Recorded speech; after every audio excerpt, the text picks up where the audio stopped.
मेरे साथ सभी जय घोष का नारा लगाएंगे।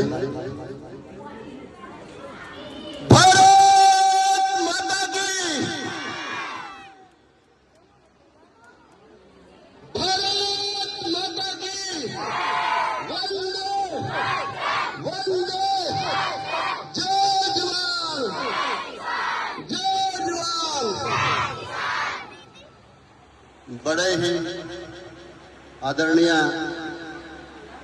गवर्नमेंट हाई स्कूल के मुख्याध्यापक और गवर्नमेंट स्कूल की उनके साथ पूरी टीम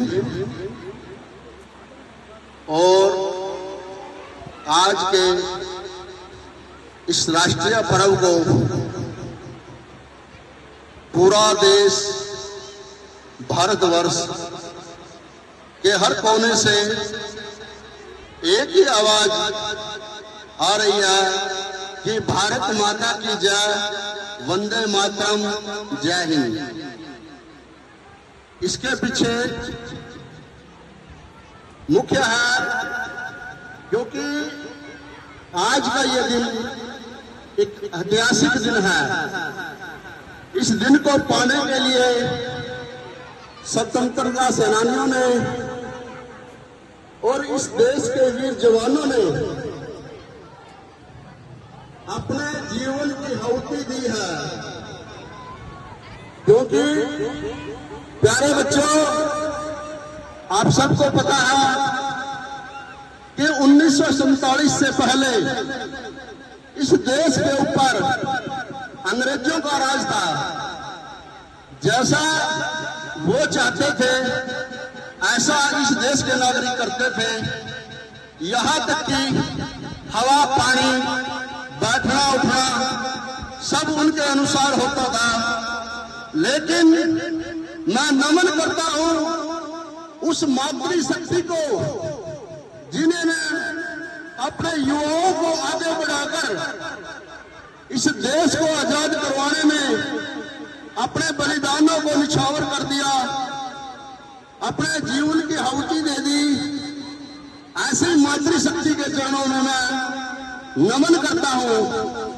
और प्यारे बच्चों, देश तो हमारा आजाद हो गया था 1947 को, लेकिन अभी थोड़ी देर पहले मास्टर अमन जी जिक्र कर रहे थे कि आजाद होने के बाद आगे इस देश का जो कानून व्यवस्था बनाई है उसमें सबसे बड़ा सहयोग डॉक्टर भीमराव अंबेडकर जी का है, जिन्होंने हमें हमारे अधिकारों के बारे में बताया और उस कानून को पास करवा कर हमारे अधिकार दिए। क्योंकि आजाद होने के बाद भी इस देश में बहुत सारी त्रुटियां थी, जैसे सती प्रथा। जिस भी बहन का घरवाला किसी भी कारण भगवान को प्यारा हो जाता था उसको उसके साथ ही अग्नि में डाल दिया जाता था। गुम्मट प्रथा, हमारी बेटियों को, महिलाओं को कोई ऐसा अधिकार नहीं था, न वो चुनाव लड़ सका थी, न कहीं बाहर जा सका थी, न कोई ऐसा कार्य सामाजिक रूप से शिक्षा के रूप में कोई ऐसा कार्य कर सका थी। उसके बाद जिन्होंने भी ये अधिकार हमें दिए हैं, जो भी उस टाइम सरकार को चलाने वाले थे, हम उनका भी आज धन्यवाद करते हैं। क्योंकि प्यारे बच्चों, हमें अपने अधिकारों के बारे में पता होना चाहिए कि बच्चों को क्या अधिकार है, बुजुर्गों के क्या अधिकार है। हम आपके साथ हैं। आपने इस गांव का, इस हल्के का और करनाल डिस्ट्रिक्ट का पूरे भारतवर्ष में नाम रोशन किया। मैं आपको भी बहुत बहुत बधाई देता हूं। प्यारे बच्चों, आपने इस बेटी से सीख लेनी है और जीवन में आगे बढ़ना है।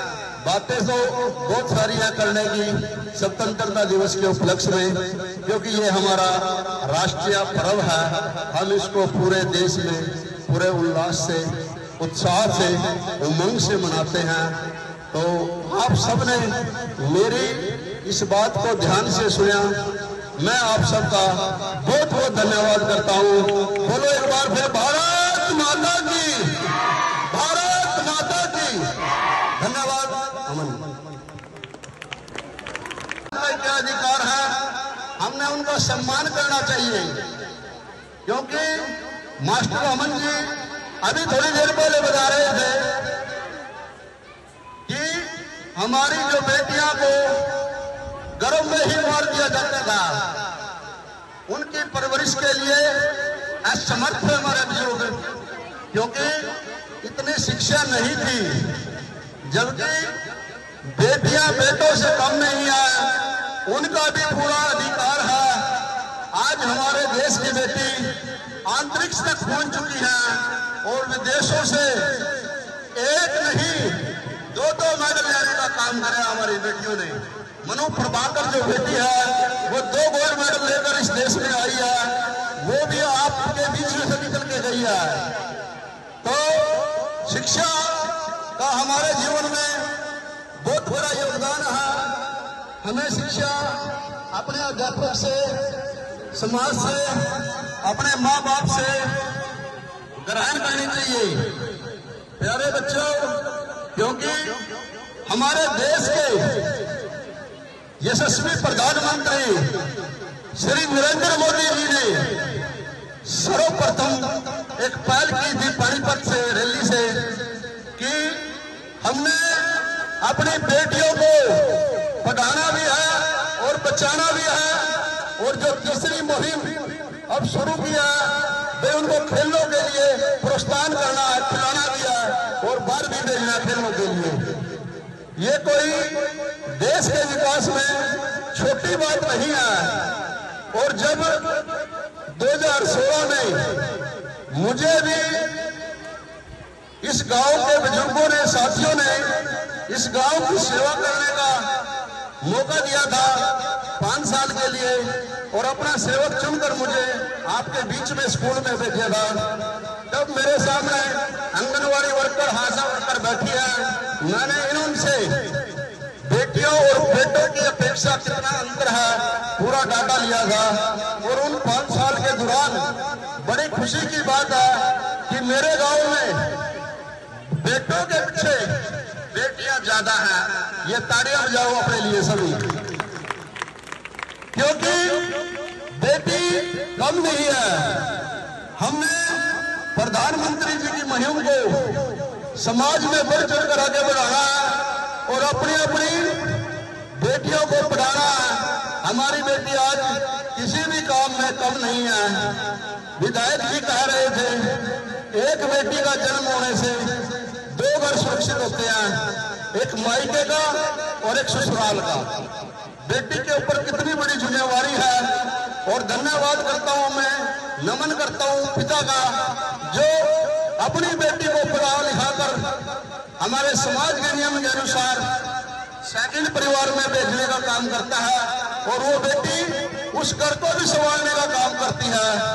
तो प्यारे बच्चों, मैं तो आपसे अंत में एक ही गुजारिश करूंगा कि हम सब ने पढ़ लिख कर आगे बढ़ना है, क्योंकि पिछले 7 साल से जितना भी मेरे से ऊपर है, मैं बेटियों के सम्मान में उनकी शिक्षा के लिए करने का काम करता हूं।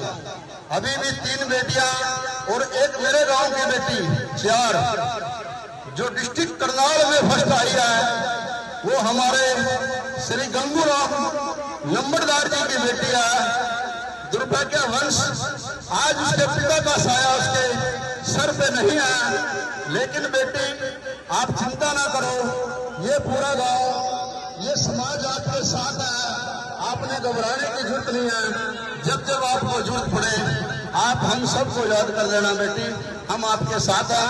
आपने इस गांव का, इस हल्के का और करनाल डिस्ट्रिक्ट का पूरे भारतवर्ष में नाम रोशन किया। मैं आपको भी बहुत